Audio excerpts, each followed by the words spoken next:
Hollywood that got controversial was the Bruce Lee scenes. Yeah. Yeah, a lot of people felt like you made Bruce Lee into an asshole. There are some things in life that words can't fully explain. You hear about them, and your first instinct is to doubt. And that philosophy eventually became mixed martial arts. Bruce Lee was the first true mixed martial artist because he was the first, like, true guru. That's exactly how it is with Bruce Lee. The stories sound like legends, since they are too perfect, too unreal. A man who moved faster than the camera could capture, who could throw a punch so quick that people only knew it had landed when they were already on the ground. And yet, every now and then, the world was lucky enough to catch those moments on tape. But what if those cameras hadn't been rolling? What if all we had were secondhand stories and fading memories? Keep watching, because what you're about to witness is not just martial arts, it's history. The day Bruce Lee embarrassed a skeptic in front of a live audience. What made Bruce Lee different wasn't just his speed or strength, but how he used them. Calm, controlled, focused. Every move had meaning. Every second mattered. He didn't just fight, but performed. And through those performances, he gave the world something more than martial arts. But that's not all. He gave us a glimpse of what the human body and mind can do when pushed to the absolute limit. The room was packed, every seat taken.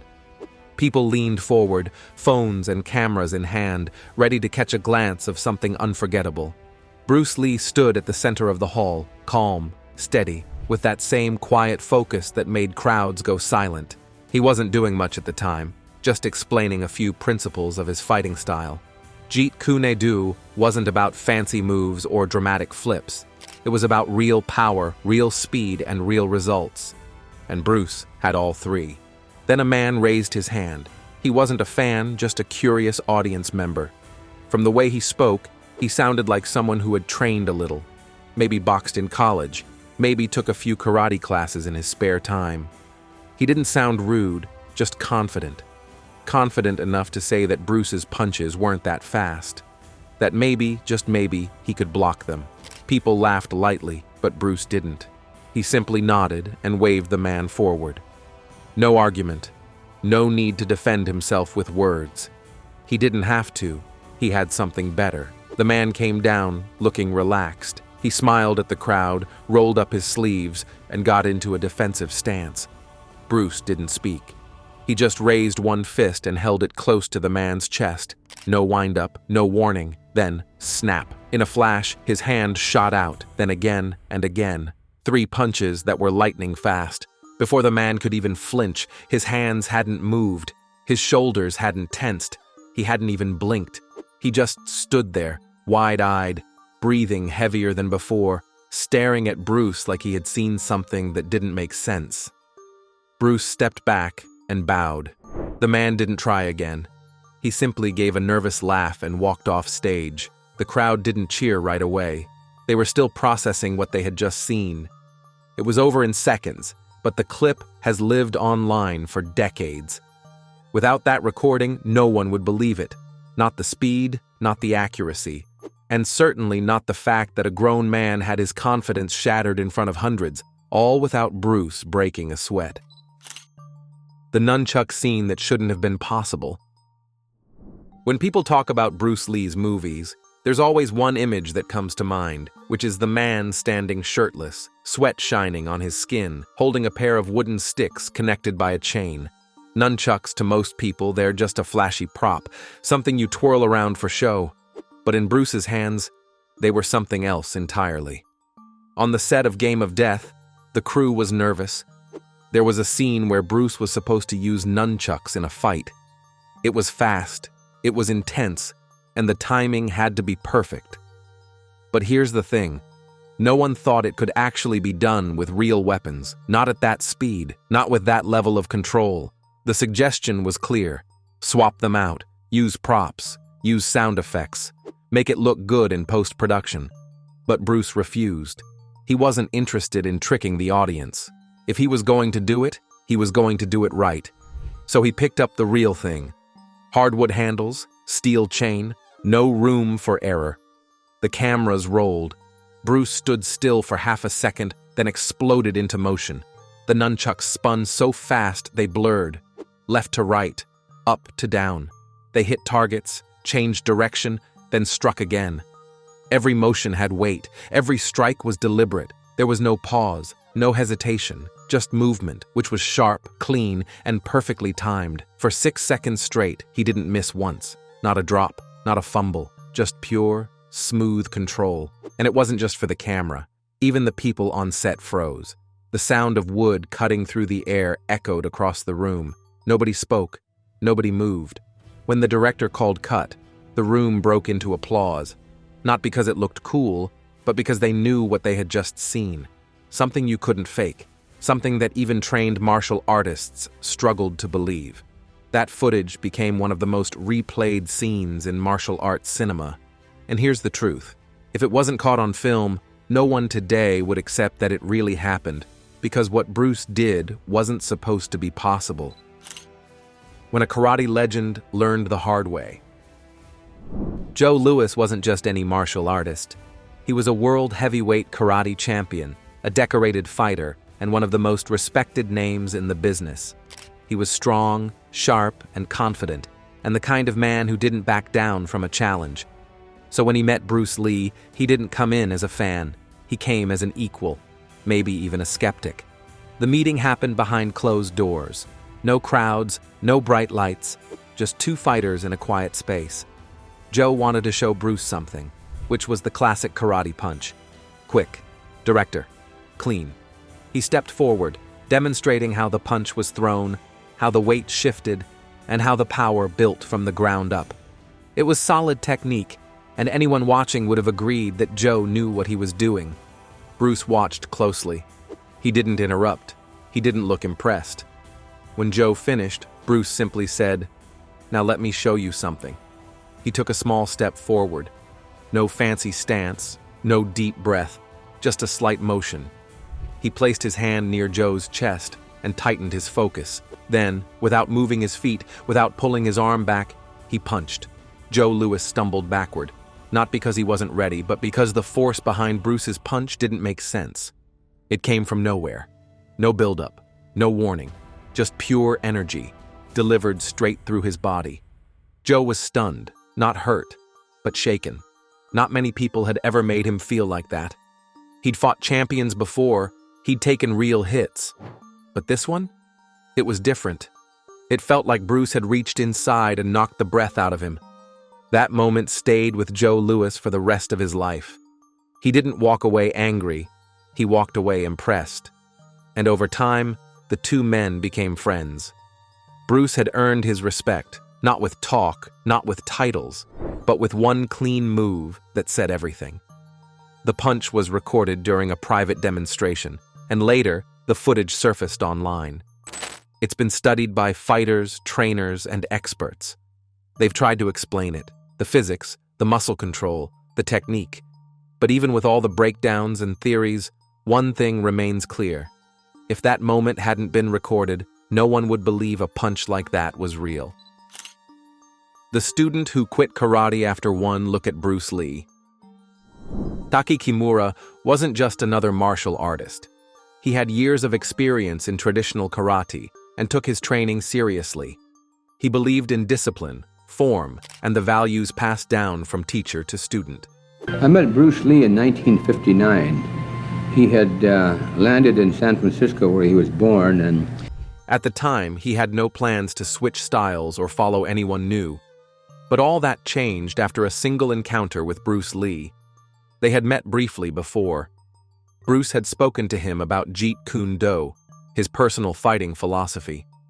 But instead of trying to convince him with words, Bruce did something else. He invited Taki to one of his demonstrations. Taki agreed, though he wasn't expecting much.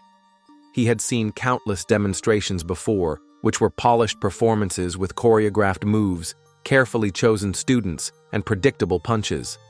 But what he witnessed that day was something completely different. Bruce didn't perform. He didn't rehearse. He moved fast, sharp, and with an edge that felt dangerous. Every strike had intention. Every move had meaning. He showed how to stop a punch midair, how to land a kick before the opponent even knew what was coming, and how to end a fight before it ever truly began. Taki sat there, frozen. It wasn't just the speed, it was the control, the kind of precision that made every move look easy, even though he knew it wasn't. Bruce wasn't just demonstrating a fighting style, he was showing the future. The moment the demonstration ended, Taki didn't clap. He didn't speak. He just stood there, thinking. By the end of that week, he made a decision that shocked his peers. He quit karate. He walked away from years of training and tradition, not because he was disillusioned, but because he had found something better. He asked Bruce to train him, to teach him, to help him understand what he had seen. Bruce agreed. From that moment on, Taki Kimura became Bruce Lee's most dedicated student. He didn't just learn from him, he followed him. Through every technique, every philosophy, every breakthrough. And here's the incredible part. As of today, Taki is still alive. He's over 90 years old and remains Bruce Lee's longest-living student. The clip from that demonstration still exists. It's a bit grainy, a little old, but you can clearly see the moment his eyes change from curious to shocked to convinced. Had that footage never been recorded, people would have dismissed the story. They'd say no one would ever give up a lifetime of karate after a single demonstration. But the tape is there. The proof exists. And once you watch it, you'll understand why Taki never looked back. The punch that dropped a man in midair. Dan Inosanto knew Bruce Lee better than most people. They had trained together, sparred together, and spent hours talking about philosophy, movement, and combat. Dan respected Bruce, not just as a fighter, but as a thinker. So when Bruce asked him to join a live sparring session at the Long Beach International Karate Championship, Dan didn't hesitate. He agreed immediately. At first, it was just meant to be a friendly match, a chance to show off Jeet Kune Do in action. Something quick, something light. But a few days before the event, Bruce changed the plan. He told Dan that it wouldn't be staged. They'd wear protective gear, of course, but this was going to be a real fight. No script, no routine, just skill versus skill. Dan paused. He wasn't so sure anymore. He trusted Bruce, but even he knew. Bruce Lee was working on fist of view, and there's not enough stuntmen. And also in that time, I kind of like the best stuntman in Hong Kong. When Bruce decided to go all in, things moved fast. Still, Bruce reassured him. "Relax," he said. "Let's give them a good show." So the day came. The two men stepped onto the mat, both in full gear. Gloves, pads, helmets. The crowd leaned forward, ready for action. They circled each other, light on their feet. At first, Bruce held back. He kept things playful, bouncing around, throwing soft jabs and light kicks. Dan responded in kind, matching the rhythm. But then, it happened. 1 second, Dan was moving in, pushing forward, trying to land a clean strike. Next, Bruce snapped into focus. His hand shot out, perfectly timed, perfectly placed. Dan was in the air when the punch landed. He didn't fly backward. He didn't stumble. He dropped straight to the mat like the power had been pulled out of him. Even with all the padding, even with years of experience and training, Dan couldn't stop it. The room froze. People weren't sure what they had just seen. It looked too smooth, too fast, like it had been edited. But it was real, completely real. Bruce helped Dan up, checked if he was okay, and then smiled. He hadn't even gone full force.